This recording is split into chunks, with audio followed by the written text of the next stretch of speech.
అందరూ మాట్లాడిన దాన్ని బట్టి ఈ దేశంలో ప్రజాస్వామ్యం తెస్తామని రాజకీయ పార్టీలు ఏవైతే అధికారంలోకి వచ్చాయో ఆ అధికారంలోకి వచ్చేటప్పుడు రాజ్యాంగం పైన ప్రమాణం చేసి మేమేమైతే ప్రజాస్వామ్యాన్ని విలువలను కాపాడతామని మనకు వాగ్దానం చేశారో, మన సంక్షేమం పట్టించుకుంటామని, నిరుద్యోగాన్ని పోగొడతామని, ధరలు తగ్గిస్తామని ఏవేవో వాగ్దానాలు చేసి వాళ్ళు అధికారంలోకి వచ్చాయి. కానీ వాళ్లకు ఒకటే ప్రశ్నిస్తున్నాం, మీరు చనిపోయిన వాళ్ళను మొహాలను కనీసం ఎందుకు చూపించలేకపోయింది? చంపింది మీరే, రాజ్యహింస చేసింది మీరే, క్రూరంగా చంపింది మీరే. కనీసం వాళ్లకు, వాళ్ళ తల్లిదండ్రులకు, వాళ్ళ బంధువులకు మేము ఒక్కసారి వాళ్ళను చూస్తామంటే మీరు ఎందుకు అంగీకరించలేకపోయింది? అసలు విలువ ఉందా? ప్రజాస్వామ్యం ఎప్పుడో మూడిదైపోయింది. కనీస విలువలు కూడా పాటించలేని వాళ్ళు మీరు అధికారంలో ఉండడానికి మీకు అర్హత లేదు. మీరు వెంటనే ఈ అధికారం నుంచి దిగిపోవాలి. ముఖ్యంగా బీజేపీ ప్రభుత్వము, తర్వాత చంద్రబాబు నాయుడు, ఇక్కడ వాళ్ళిద్దరి కంటే ఇంకా రేవంత్ రెడ్డి కూడా దీనికి కారణం. కాబట్టి వీళ్ళందరినీ కూడా మనము ఎండగట్టాల్సిన అవసరం ఉంది. ఈ విషయంలోనే మీరు ఏమో చేయాల్సిన అవసరం లేదు. ప్రజలకు మీరు ఏదేదో చేస్తామన్న ఆశలు కూడా మాకు లేవు. కనీసము చనిపోయిన వాళ్ళ మొహాలు కూడా చూపించలేని మీ అసక్తే ఈ దేశ దౌర్భాగ్యము ఇట్లా ఉంది అనేది నిజంగా చాలా చాలా చాలా ఇది బాధాకరమైన విషయం.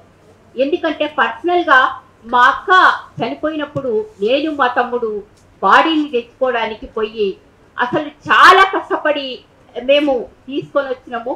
అప్పుడు మా అమ్మ లాస్ట్లో ఏంటంటే ఆమె చిక్కిపైన ఉన్నప్పుడు ఒకసారి తనను మొహాన్ని ముద్దు పెట్టుకొని బాగా ఏడ్చింది. అదే ఏంటంటే ఇప్పటికీ మా అమ్మ ఒకవేళ ఆమెను చూడలేకపోతే ఇప్పటికీ ఆమె బాధపడుతూనే ఉండేది 22 ఏళ్ల నుంచి. కానీ ఆమె ఎందుకు ఇప్పుడు ఇంకా గర్వంగా ఉందంటే ఒకప్పుడు ఆమె ఉద్యమంలోకి వెళ్ళేటప్పుడు ఆపింది ఆమె. కాకపోతే ఇప్పుడు ఏంటంటే ఆమె ప్రతిసారి ఆమె మీటింగ్ పెట్టుకున్నప్పుడు మా అమ్మ బంధువులకు అందరికీ ఫోన్లు చేస్తారు. మేము కూడా చేయలేము అందరికీ. ప్రతి వాళ్ళ నెంబర్లు పెట్టుకొని ఒక పుస్తకం నిండా పెట్టుకొని ప్రతి వాళ్ళకు మా గుణమ్మ స్తూపం కట్టిండ్రు, అందరితో పాటు ఆమెను కూడా కట్టిండ్రు. మీటింగ్ పెడుతున్నాము, మీరు తప్పక రండి అని తన గురించి ఇప్పటికీ గౌరవంగా చెప్తుంది. అంటే ఆ ఒక్క అవకాశం కూడా మీరు ఇవ్వకుండా చేసిండ్రు. కాబట్టి ఈ ప్రభుత్వాన్ని ఈ చిన్న విషయంలోనే మనం తప్పక ఎండగట్టాల్సిన అవసరం అయితే ఉంది.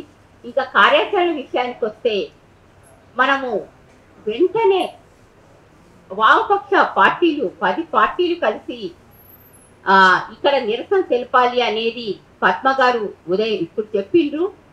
దాంట్లో ఈ సంఘీభావ కమిటీ కూడా, ఆదివాసీ సంఘీభావ కమిటీ కూడా కలిసి అది మనం ప్లాన్ చేసుకోవాల్సిన అవసరం ఉంది. వెంటనే ఇక్కడ ఒక ధర్నా కార్యక్రమాన్ని అయితే చేయాల్సిన అవసరం ఉంది. దాంతోపాటు హైదరాబాద్లో ఒక నిరసనతో పాటు ఒక బహిరంగ సభ కూడా మనం వరంగల్లో ఏర్పాటు చేస్తే, అక్కడ కూడా చనిపోయారు కాబట్టి మనం ఏర్పాటు చేస్తే బాగుంటుంది. దాంతోపాటు ఇప్పుడు కర్నూలు నుంచి సంగీత వాళ్ళ అనే వాళ్ళు కూడా వచ్చిండ్రు. వాళ్ళు అక్కడ కూడా మనము ఆంధ్ర ప్రాంతాల్లో కూడా మనము ఈ విషయాన్ని ఎండగట్టు తర్వాత ఈ కార్యక్రమాన్ని నిరసనను చేయాల్సిన అవసరం అయితే ఉంది. ఏమైతే ఏమి ఈ ఎన్కౌంటర్ని ఒక మహిళా సంఘంగా మేము తీవ్రంగా ఖండిస్తున్నాం.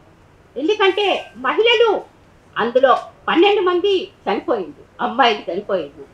ఇక్కడ అత్యాచారాలు జరుగుతున్నాయని, స్త్రీ పురుష వివక్షత ఉందని, ఇక్కడ ఈ సమాజంలో బతకలేమని, ఈ సమాజంలో భద్రత లేదని వాళ్ళు ఈ ఉద్యమంలోకి వెళ్ళిండ్రు. అటువంటి వాళ్ళని కూడా ప్రాణాలు తీయడం అనేది చాలా ఘోరము. చైతన్య మహిళా సంఘంగా ఇటువంటి కార్యక్రమాలను మొత్తం పక్కి చెప్పాలి ప్రభుత్వము.